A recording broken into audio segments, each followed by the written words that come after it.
Kalau sudah tidak objektif, kalau orang sudah berpihak tidak objektif, tolak undangannya. Hanif tidak terima undangannya. Apalagi saya, saudara. Jangan sampai nanti mengatakan dia mau paksa saya datang. Siapa lu? Saya sudah sediakan. Kapan Ki? Kalau ente mau, sebutkan aja waktunya kapan. Kita makan siang bareng. Kita ngobrol yang enak.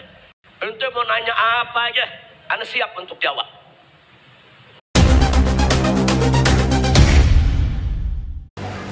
Assalamualaikum warahmatullahi wabarakatuh. Om Swastiastu, Namo Buddhaya, salam kebajikan, rahayu, rahayu, rahayu. Alhamdulillah, wa syukurillah, wa nikmatillah, la haula wala quwata illa billah, mabaktu. Halo sahabatku, sahabat intip di mana saja berada. Alhamdulillah, kita bisa berjumpa kembali, tentu masih di channel yang sama, yaitu Gus Intip, gerakan untuk sesama inspirasi kreatif. Dan pada kesempatan kali ini Gus Intip hadir kembali untuk menyampaikan hal-hal yang lagi viral pada saat ini, yang mana bisa menambah wawasan buat Anda semuanya, menciptakan inspirasi baru buat Anda semuanya. Oke ya, pada kesempatan kali ini Gus Intip akan menampilkan penyampaian dari Habib Rizik yang konon ini merupakan klarifikasi dari apa yang disampaikan Haji Rhoma Irama tentang Habib-Habib yang ada di Indonesia ini. Oleh karena itu, lebih jelasnya yuk kita simak apa yang disampaikan oleh Habib Rizik. Saya memang mencari nomor telepon Bang Haji Rhoma. Saya sebut namanya, saudara. Kenapa? Karena beliau sahabat saya. Saya kehilangan nomor karena apa? Karena saya punya handphone, memang nomor-nomor lama udah hilang semua, saudara. Saya cari, saya mau komunikasi. Yang namanya sahabat, watawasau bil haqqi watawasau bis sabar, saudara. Akhirnya saya dapat itu nomor dan saya kontak.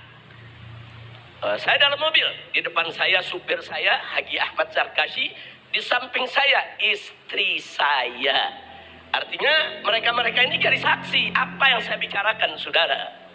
Jadi jangan ngarang-ngarang. Nah, jadi saya sampaikan begitu salam, Assalamualaikum warahmatullahi wabarakatuh. Gimana Bang Haji? Baik, sehat walafiat. Semoga antum tetap sehat walafiat. Kita doakan. Nah, habis kita doakan, kita sampaikan, Ji, Ana dapat kabar ini dari para Ba'alwi yang ada di Jakarta, habaib. Katanya begini, antum nih ada undang seseorang yang nyerang Ba'alwi. Nah, terus dia katakan, oh iya Beb, kita memang lagi bikin diskusi di sini. Ya nggak apa-apa, cuman kalau boleh, Ana mau kasih masukan. Kalau antum ingin diskusi yang objektif, independen, undang dari kedua belah pihak. Nah, ini antum ngundang baru satu nih, Habib diserang-serang. Udah gitu, sikap antum seperti membenarkan. Nah, sekarang kan usul, undang itu Gus Rumail. Nanti habis Gus Rumail, undang Habib Hanif. Saya sampaikan. Atau kalau antum masih belum puas juga, yuk kita ketemu. Antum ketemu sama Ana di mana, kita ngobrol. Kan kita biasa ngobrol bareng, kita ngopi, kita ngeteh. Bahkan sampai kita katakan, Ji, Ana ini sayang sama ente, sayang. Dan habaib ini banyak cinta sama antum. Hati-hati, jangan sampai antum terjebak dengan gerakannya para begal nasab. Kita sampaikan. Kita sampaikan kenapa kita sebut begal nasab begini, Ji, dalam telepon. Cuma ini di telepon gak enak, Ji. Kalau kapan kita mau ketemu, ayo. Ana jelasin. Ente mau kitab apa, kita jelasin. Ente sahabat Ana, mau makan siang bareng, ayo. Kita ketawa-ketawa, nggak ada masalah, saudara. Nah, kalau dia cerita ada ustadz, Ji, Habib Rizik ini minta nomor ente mau ditegur. Ya tabayun dulu dong, kalau perlu ngomong Habib Rizik, ente mau negur aneh, siapa lu? Begitu dong. Itu gentleman, saudara. Kan satria bergitar. Ya kalau satria terus aja, lu mau negur gue? Siapa lu mau negur gue? Begitu dong. Nggak ada pembicaraan di situ, saudara. Kita penuh kasih sayang dan cinta. Kita sampaikan. Sampai terakhir kita bilang, Al-Afuji ya, jangan tersinggung. Ini aneh cuma memberikan masukan. Mudah-mudahan Allah selamatkan antum. Kita doain segala macam doa. Ada istri aneh jadi saksi di samping aneh. Ada supir aneh di depan aneh, saudara, yang ikut mendengarkan, saudara. Nah, akhirnya usul kita diterima. Ya Beb, kebetulan sebetulnya Gus Rumel tuh sudah aneh jadwal juga, udah untuk diundang Habib besok ya, baguslah. Nah besoknya Gus Rumel datang, saya dengarkan itu pertanyaannya. Ternyata pertanyaannya kurang substantif. Jadi pada saat dia bicara dengan grup gengnya Begal Nasab, bicaranya substantif. Diatur sedemikian rupa sehingga ada serangan-serangan terhadap Pak Alwi. Tapi giliran Gus Rumel tidak substantif, saudara. Sehingga datar begitu aja, kan Gus Rumel menjawab sesuai pertanyaan, saudara. Kan pertanyaan bisa diatur. Pertanyaan itu dalam teknik dialog, kadang-kadang ada pertanyaan itu dibuat memang untuk mengarahkan orang. Ini polisi paling jago nih soal begini nih. Saya tahu polisi paling jago. Kalau BAP orang ditanya begini, sampai ke korek ya, Pak. Saya udah hafal itu, karena kita udah berkali-kali di BAP, saudara. Itu namanya pertanyaan mancing, saudara, untuk kepentingan si polisi. Nah, sekarang saya lihat pertanyaan yang diajukan oleh Roma seperti itu, mancing hanya untuk kepentingannya dan kepentingan geng Begal Nasab. Nah, saya mau kecewa. Hari berikutnya dia undang Imad, saudara, bin Sarman. Dia undang lagi dari grup sana, saudara. Nah, begitu saya lihat saya tidak objektif, dia berpihak. Dan saya cek, kenapa kok bisa berpihak? Ada apa ya? Kan dia sahabat kita, orang baik. Nah, begitu saya selidiki, ternyata dia dapat nasab dari geng Begal Nasab. Oh, pantes. Belakangan dilantik jadi anggota geng Nasab, Begal Nasab, saudara. Wah, dapat panji lagi bendera. Nah, jadi begitu saya lihat, oh, pantes. Akhirnya saya sampaikan, saudara, ke teman-teman di Robito, jangan terima undangannya. Dan saya sampaikan ke Habib Hanif, jangan terima undangannya. Karena kalau kalau orang sudah berpihak, tidak objektif. Nggak bisa, orang kalau mengundang di podcast, ada dua pihak yang berseteru, itu harus objektif. Dia tidak boleh berpihak, saudara. Dia harus di tengah-tengah. Dan pertanyaannya baik ke kanan maupun ke kiri, harus, saudara, substantif, menyentuh akar persoalan. Tapi kalau dia sudah berpihak dari ke sebelah sana, dapat nasab, dapat kartu anggota, saudara, dilantik sebagai bagian dari geng mereka, saudara, yang sudah begitu, nggak bakal bisa objektif. Maka itu saya usulkan ke Robito, tolak undangannya. Hanif tidak terima undangannya. Apalagi saya, saudara. Jangan sampai nanti saya mengatakan, dia mau paksa saya datang. Siapa lu? Nah, kan kita juga bisa ngomong begitu. Emang dia doang yang bisa ngomong? Siapa lu mengundang gue? Jangan, bahasa-bahasa begitu nggak boleh dikeluarin, saudara.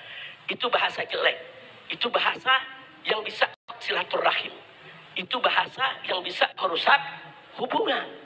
Saya sudah sediakan, kapan Ji? Kalau ente mau, sebutkan aja waktunya kapan. Kita makan siang bareng. Kita ngobrol yang enak. Ente mau nanya apa aja, Anda siap untuk jawab. Nah, tapi belakangan ternyata dia masih makin condong ke sana. Dan akhirnya ada sengaja atau tidak sengaja, atau saya katakan Bang Haji Roma ini kurang teliti, saudara, percaya satu info disebarluaskan dengan sumpah kepada Allah. Demi Allah, saya telepon dengan orang yang mengaku dari Robitoh Alawiyah menawarkan saya nasab. Saya diminta untuk beli nasab. Dia sendiri ngomong, ditelepon oleh orang yang ngaku dari Robitoh Alawiyah. Telepon dulu dong, kalau bener apa enggak. Bukan langsung bersumpah, saudara, di hadapan dia terus disebarluaskan. Itu fitnah. Dan Robitoh Alawiyah sudah bikin pernyataan, tidak pernah, saudara, menjual nasab atau menawarkan orang untuk bernasab. Enggak ada, saudara. Sudah Robitoh Alawiyah sudah bikin pernyataan. Jadi dibantah, ada pernyataan seorang artis dangdut, saudara, Robitoh membantah. Robitoh tidak pernah kirim orang dan tidak pernah telepon orang. Nah, jadi siapa itu yang telepon? Mestinya tabayun dulu ke Robitoh. Habis tabayun, oh ternyata enggak, telepon lagi tuh orang, bajingan lu ngebohong, ngaku-ngaku dari Robitoh, gitu dong.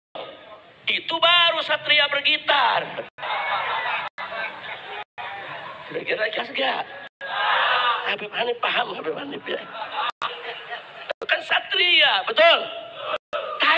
Tanya, tabayun, saudara. Nah, sampai akhirnya orang geger di mana-mana, saudara. Nggak boleh. Bang Haji, ini di rekaman ini. Saya mau sampaikan, ente tuh kawan ana, sahabat ana. Ana sayang ente, ana cinta ente. Kalau ente ingin diskusi orang-orang yang berseteru dalam soal nasab, berimbang. Ente-nya juga mesti objektif. Jangan ikut dulu dong ke geng mereka. Kalau ente udah jadi anggota dilantik oleh mereka, gimana? Kalau ente udah dapat nasab dari mana, dari mereka, bagaimana? Ente nggak bisa objektif. Nah, jangan nanti saudara akhirnya ujung-ujungnya kita semua diundang hanya untuk narik follower aja.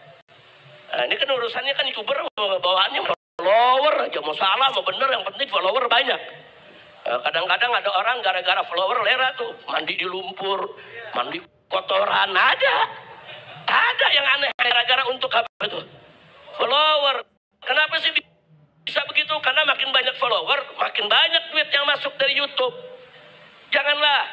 Nah, yang begitu-begitu jangan lakukan. Jangan hanya sekedar untuk menarik follower terus bikin gaduh di tengah-tengah masyarakat. Dan ada lagi satu yang saya sesalkan. Dia menyampaikan Balwi ini punya doktrin sesat. Dari mana? Kalau ini pernah saya bantah, saya nggak sebut namanya, saudara. Saya bantah, jangan bilang Pak Alwi ini karena nih geng-geng begal nasab, saudara. Mereka menyebarkan fitnah. Mereka bilang apa? Pak Alwi ini punya doktrin sesat. Dia itu mendoktrin anak-anak keluarganya di kalangan Pak Alwi itu kalau nenggak minuman keras nggak apa-apa karena dia turunan Nabi. Kalau zina nggak apa-apa, kalau judi nggak apa-apa. Dari mana? Saya ini Mbak Alwe, guru-guru saya banyak dari kalangan Mbak Alwe dan banyak dari kalangan kiai, saudara. Keluarga besar saya Mbak Alwe, dari datuk saya, kakek saya, bapak saya, paman-paman saya, guru-guru saya, nggak ada yang mengajarkan kami, hei, ente keluarga Nabi boleh maksiat sesuka hati. Nggak ada, saudara. Kalau ada seorang yang ngaku Habib, terus perilakunya tidak beres, itu kan urusan pribadi dia. Jangan langsung itu doktrin habaib, nggak bisa begitu dong, saudara. Apa kalau ada 1, 2, 3 orang Jawa, saudara, mencuri, terus kita katakan doktrin masyarakat Jawa mencuri itu boleh? Nggak begitu dong. Masyarakat itu punya tutuk kromo tinggi. Nggak ada itu ajaran-ajaran yang merusak, saudara. Betul?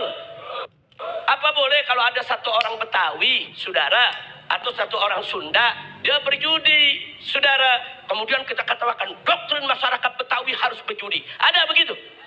Nggak ada. Itu si pribadi yang bejat, yang rusak. Nggak ada urusan sama suku. Nggak ada urusan sama keluarga. Nggak ada urusan itu, saudara, dengan budaya seseorang. Nah, ini yang perlu diluruskan. Kita nggak mengatakan semua habaib itu bagus, enggak. Oknum-oknum habaib juga banyak yang rusak, yang judi, yang nenggak minuman keras, saudara, ada. Siapa bilang enggak, saudara? Yang ngaku turunan Nabi, yang berzina, yang mencuri, ada. Siapa yang bilang mereka tuh kayak malaikat, nggak dosa sama sekali? Nggak ada, saudara. Tapi jangan perbuatan pribadi-pribadi tersebut langsung dirangkumkan, saudara. Disebarluaskan di tengah masyarakat. Inilah doktrin habaib. Sampai mereka datang ke MUI, mereka kumpulkan berita-berita tentang oknum-oknum habaib yang rusak, disatukan, dibawa ke MUI. Dia minta supaya MUI ini menyatakan habaib ini, Mbak Alwi ini sesat. Dia minta supaya Robito Alawiyah itu dibubarkan. Ada apa, saudara? Ini kalau bukan gerakan politik yang praktis, strategis, saudara, ini nggak mungkin terjadi. Makanya mudah-mudahan rezim ini segera lengser, saudara. Jadi di pemerintahan baru yang akan datang ini harus kita benahi. Dan harus kita usulkan kepada pemerintah baru yang akan datang agar begal-begal nasab, buzzer-buzzer yang kerjaannya hanya ngadu domba umat, bikin gaduh, semua ditindak secara hukum. Setuju? Takbir. Shallu ala Nabi. Nah, jadi itu, saudara. Jadi saya lihat Bang Haji Roma Irama sudah terlalu jauh. Jadi ya jangan salahkan kalau saya mengusulkan Robito tidak usah datang. saya larang, saya punya menantu Habib Hanif ataupun mantu-mantu saya yang lainnya untuk menerima undangan podcast bersama Bang Haji Roma tentang nasab. Enggak, jangan, karena dia sudah berpihak. Dia sudah ada di kelompok seberang sana, saudara. Nah, kalau sudah berpihak berada di kelompok seberang sana, ya saya minta maaf, kita tidak lagi di barisan yang sama. Saudara, saya bersama Bang Haji Roma Irama, bersama Kiai Haji Hasim Musadi, bersama Pak Din Samsuddin, saudara, bersama Kiai Haji Zainuddin MZ, saudara. Dulu kami sama-sama bikin organisasi namanya Fahmi Tamami, saudara. Untuk apa? Untuk menjaga masjid-masjid umat Islam agar tidak direbut oleh kelompok-kelompok di luar Ahlus Sunnah. Karena ketika itu banyak masjid-masjid direbut, saudara. Nah, umat ini goyah. Anak Kiai Hasim Musadi mengusulkan kita bentuk aja Haji Roma Irama yang menyambut, Kiai Haji Zainuddin sambut, rame-rame, kita sama-sama, saudara. Nah, saya berharap jangan gara-gara soal bekal nasab Haji Roma seperti ini akhirnya kita bubar di Fahmi Tamami, ya ikhwah. Padahal organisasi ini bagus. Nah, maka itu kita doakan semoga Bang Haji Roma Irama dapat taufik dan hidayah, kembali ke jalan yang benar. Kita nggak minta Haji Roma Irama dukung habaib, enggak. Kita nggak minta dukung Ba'alwi, enggak. Objektif aja. Sebagai seorang YouTuber, podcast, objektif. Jangan memihak. Jangan memihak. Kalau dia tidak memihak, insya Allah siapapun diundang akan datang, saudara. Saya siap datang. Robito kita minta untuk dorong untuk datang. Habib Hanif, semua mantu saya datang. Kalau objektif. Tapi kalau sudah berpihak, dapat nasab pula, saudara. Nah, udah gitu dapat kartu anggota lagi dari geng Ibad bin Sarman, saudara. Nah, kalau sudah begitu, maaf, saudara. Hadza firaq baini wa bainak. Ini perpisahan kita sampai di sini. Nah, jadi ini yang perlu kita sampaikan. Enggak, saya di sini bukan ingin mengecam atau menjelekkan seseorang. Saya hanya ingin klarifikasi dari hati yang paling dalam. Saya cinta dia, saya kasih nasihat. Tapi kalau dia merasa ditegur, nggak terima, ya urusan dia, sudah. Jadi bikin ketawa ya mendengar pernyataan klarifikasi dari beliau Habib Rizik Syihab. Sebenarnya nggak perlu dengan seperti itu, Beb. Jadi klarifikasi itu yang rileks gitu loh. Jadi nggak perlu dengan semua emosional gitu loh. Nanti tamu ya gini, saya nggak emosi. Ya boleh-boleh aja monggo gitu loh. Jadi antum itu mengatakan Pak Haji Roma Irama seperti itu sebenarnya ya kurang pas, Beb. Ya, kurang pas. Jadi sebenarnya kalau memang masalah ini perlu diselesaikan, itu ya sama lah, datang di podcastnya gitu loh. Tidak mendoktrin para habaib yang lain dari Ba'alawi supaya tidak hadir di acara podcastnya. Masuk Anda sendiri, saya juga tidak akan hadir kalau seperti itu, karena dianggap Haji Roma Irama berpihak ke sebelah pihak. Sebenarnya sekarang ini tuh masih mencari tahu yang mana sih harus diikutin sih gitu loh. Jadi podcast itu boleh-boleh saja menjembatani, mau membiak kemana boleh-boleh saja kok. Jadi Anda berpikir apa yang dilakukan oleh Haji Roma Irama ini sama seperti investigasi yang dilakukan oleh polisi, ya sama. Jadi seolah-olah apa yang diperlukan untuk menjatuhkan orang itu supaya dia mengakui kesalahannya, seperti itu. Ya, yang memang yang kita butuhkan itu seperti itu, Beb. Jadi yang kita butuhkan adalah kebenaran. Apakah Anda itu benar-benar cucu Rasulullah atau bukan, itu, Beb. Itu yang kita butuhkan bagi para netizen itu. Dan mungkin bagi orang yang sudah husnudzon pada Anda bahwa apapun yang disampaikan Yomab saya tidak urusan, saya percaya kalau habaib itu cucu Rasulullah, monggo, boleh-boleh saja. Tapi bagi-bagi yang pengen tahu, ya seperti itu. Kayak Pak Haji Roma Irama itu membuat acara podcast, mengundang dari pro dan kontra tentang masalah nasab ini menjembatani, Beb. Ya. Dan pertanyaan-pertanyaan itu ya memang pertanyaan yang menjebak memang. Kalau nggak pertanyaan istilahnya yang memang menjebak para habaib untuk mengakui, gimana? Dari pihak polisi itu tetap juga sama. Makanya kamu nyolong ayam ya, ayam yang kamu colong jumlahnya 10 ya, dia mungkin tidak 1, akhirnya dia menggebrak, digiring opini supaya dia mengakui. Ya itu memang arah kita seperti itu gitu loh. Jadi ini baru pertanyaan interogasi ya. Yang penting kan pembuktian fakta lah, seperti dalam persidangan, untuk menyajikan bukti-bukti yang akurat. Dan yang Anda sampaikan harusnya juga sama, pembuktian itu loh. Yang buktinya seperti apa? Ya mungkin melalui data-data lah, kemudian bukti-bukti lain seperti tes DNA dan sebagainya. Dan ada saja yang mengharamkan waktu, wah tes DNA itu haram. Gitu. Dari ada seseorang lah yang ngomong seperti itulah, dari kaum Balawi lah. Saya tidak sebut orangnya. Nanti tanya, siapa orangnya? Nah, di YouTube itu banyak, silakan. Itu seperti itu, Beb. Dulu ya, jujur saya cerita, saya dulu termasuk muhibinnya para habaib. Karena sebelum para habaib itu mensiarkan tentang sholawat, saya sudah cinta duluan dengan sholawat.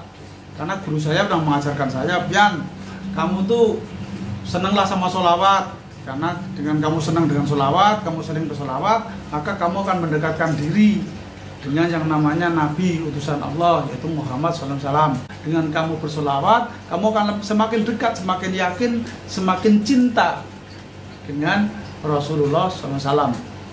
Itu pesan guru saya. Akhirnya saya mencoba dengan kemana-mana kita sholawat. Sampai ada teman saya mengajak saya bergabung dengan para habaib. Katanya beliau adalah cucu Rasulullah. Dan saya juga pernah didoktrin, Gus, kamu tuh harus hormat. Waktu itu teman saya cerita namanya almarhum Cepu gitu. Nah, dulu tuh mantan preman di daerah saya, dan dia tobat karena bertemu dengan para habaib gitu. Dan dia cerita kepada saya, jangan sekali-kali kamu membenci yang namanya habaib, walaupun dia itu ada seorang habaib yang tukang mabuk ya, ada yang tukang judi, pokoknya banyak kemaksiatan, tapi dia masih durian Rasulullah loh. Hati-hati loh. Jadi kamu kalau sampai membenci beliau, wah kualat nanti. Ini pernah saya dengar langsung dari teman saya, dan teman saya juga diomongin langsung dari habaib gitu loh. Tidak saya sebut namanya, nanti malah melebar ya. Jadi ini cukup saya tahu, dan saya sudah mengalami seperti yang dialami oleh Pak Haji Rumai Rahma gitu loh. Jadi Beb, jujur ya, kalau masalah ini ingin cepat selesai, ya Imat melawan dengan data, dengan tes DNA yang ada, dengan bukti-bukti. Para habaib juga harus melawan dengan data ilmiah ya, dan bukti-bukti yang realistis. Itu saja, Beb. Jadi nggak perlu ribut-ribut sana sini dan seperti ini. Dengan kita menayangkan YouTube seperti ini kita dukung lah. Berarti teman-teman YouTuber yang lain yang juga mengangkat tema-tema tentang masalah ini kita dukung. Jangan malah nanti wah ini pencemaran nama baik dan sebagainya. Bukan, menurut saya ini adalah mencari fakta kebenaran. Itu saja, Pak. Repot. Ya. Oke, itu saja yang bisa saya sampaikan. Semoga bisa menambah inspirasi wawasan buat teman-teman semuanya kan. Ya ini baru masalah nasab, belum masalah begal sejarah ya. Jadi sejarah masa lalu itu sudah dirusak oleh para habaib. Jadi lama-lama semakin emosi lah orang-orang Nusantara. Jadi dari mulai pahlawan-pahlawan nasional juga mereka dibalawikan, kuburan-kuburan dipalsukan, kuburan-kuburan dibalawikan dan sebagainya. Wah ya ini semakin lama tak pikir juga saya semakin yakin kalau para habaib itu bukan cucu Rasulullah. Jadi jangan marah ya Beb. Kalau dianggap bukan cucu Rasulullah jangan marah. Yang penting kita sabar, kemudian pembuktian lah. Oke ya netizen dan sahabatku semuanya yang selalu setia pandang di channel positif, itu saja yang bisa saya sampaikan. Semoga bisa membawa berkah buat kita semuanya, menambah wawasan, menambah inspirasi buat kita semuanya. Dan saya manusia biasa, tempatnya salah dan dosa, dan mungkin kata-kata saya ada yang menyinggung, ada yang kurang berkenan. Saya pribadi mohon untuk dimaafkan. Dan hanya Allah Subhanahu wa Ta'ala tempatnya kebenaran yang hakiki. Dari saya cukup sekian. Salam seni dan budaya. Rahayu, rahayu, rahayu. Wabillahi taufiq wal hidayah. Assalamualaikum warahmatullahi wabarakatuh. Sampai jumpa. Gus Inti.